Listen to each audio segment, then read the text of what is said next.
AP రాజకీయాల్లో Ambati Rambabu arrest episode ఇప్పుడు peaks కు చేరింది. శనివారం అర్ధరాత్రి నుంచి నలపాడు పీఎస్లోనే ఉన్న అంబటిని పోలీసులు ఈ రోజు మధ్యాహ్నం న్యాయమూర్తి ముందు ప్రవేశపెట్టేందుకు సిద్ధమవుతున్నారు.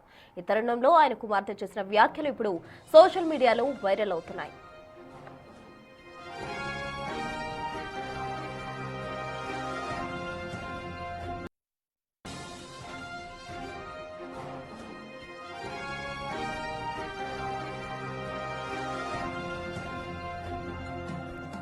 బిగ్ టీవీతో ప్రత్యేకంగా మాట్లాడిన అంబటి రాంబాబు కుమార్తె తమ నివాసం వద్ద జరిగిన బీభత్సాన్ని వివరించారు. మా కళ్ల ముందే కార్లని ధ్వంసం చేశారు. మా ఆఫీసులోని ముఖ్యమైన డాక్యుమెంట్స్ లోపలే ఉండిపోయాయి. వాటిని తెచ్చుకుందామన్న పోలీసులు అనుమతించడం లేదు అంటూ ఆమె ఆవేదన వ్యక్తం చేశారు. చిన్న విషయం అది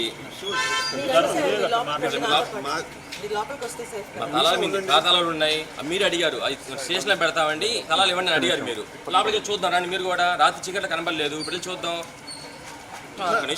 బయటకు మోర్ డీటెయిల్స్ మా ప్రతినిధి శివ అందిస్తారు. అంబటి కుటుంబ సభ్యులు అయితే నిన్న ధ్వంసమైన కార్యాలయం వద్దకు వచ్చారు. వారికి సంబంధించిన కొంతమంది ఉన్నారు, వారితో మాట్లాడదాం. మేడం ఏంటి అసలు ఏంటి చెప్పేసి ఏం లేదండి. సింపుల్ గా నా డాక్యుమెంట్స్ తీసుకోవడానికి వచ్చాను. అలవెన్స్ ఇస్తే లోపలికి వెళ్ళి పేపర్స్ తీసుకుంటాను. ఎందుకు ఈ మీడియా అంత అవసరం లేదు కదా. కాదు మేడం, అంటే నేను ఇష్యూస్ లేదు ఇప్పుడే అవుతున్నాను కాదులేండి. మేము అడిగాము, లోపలికి వెళ్ళి తీసుకుని వస్తామని చెప్పాము. 2 నిమిషాల పని దానికి హడావడి చేస్తున్నారు వాళ్ళందరూ. ఏం చేయట్లేదు. ఎవరిని అడిగారు ఏమన్నా? ఎస్ఐ గారు ఒప్పుకోవట్లేదు. పోలీస్ యంత్రాంగాన్ని అడిగామండి, లోపలికి అలవెన్స్ ఇవ్వమని చెప్పేసి డాక్యుమెంట్స్ తీసుకోవడానికి. వాళ్ళు సహకరించట్లా. అది పై అధికారులు తెచ్చుకోవాలన్నారు. కనుక్కొని చెప్తా అన్నారు. ఒక 2 నిమిషాలు మీరు పోలీసులని అడగండి ఎందుకు పంపించట్లేదు. ఓకేనా? ఇది మొత్తం మీద చూసుకుంటే ఈరోజు అంబటి రాంబాబు జరిగిన వ్యవహారానికి సంబంధించి కూడా నిన్న కార్లన్నీ ధ్వంసమైనాయి. దాంతోపాటుగా వారికి సంబంధించిన కొన్ని పత్రాలు, డాక్యుమెంట్స్ అన్నీ కూడా ఇంట్లో ఉన్నాయి. వాటన్నిటిని కూడా తాము తీసుకుంటాము, డాక్యుమెంట్స్ని తీసుకునేందుకు లోపలికి వెళ్తామని చెప్పి కూడా అంబటి కుమార్తె చెప్తున్న పరిస్థితి.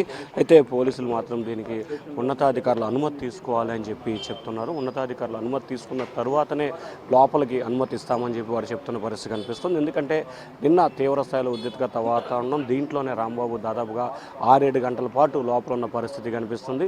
కార్లు ధ్వంసం అవడంతో పాటు కార్లకు సంబంధించిన తాళాలు కావచ్చు, అలాగే కార్లకు సంబంధించిన డాక్యుమెంట్ కావచ్చు, కొన్ని కీలకమైన డాక్యుమెంట్స్ కార్యాలయం ఉన్నాయి.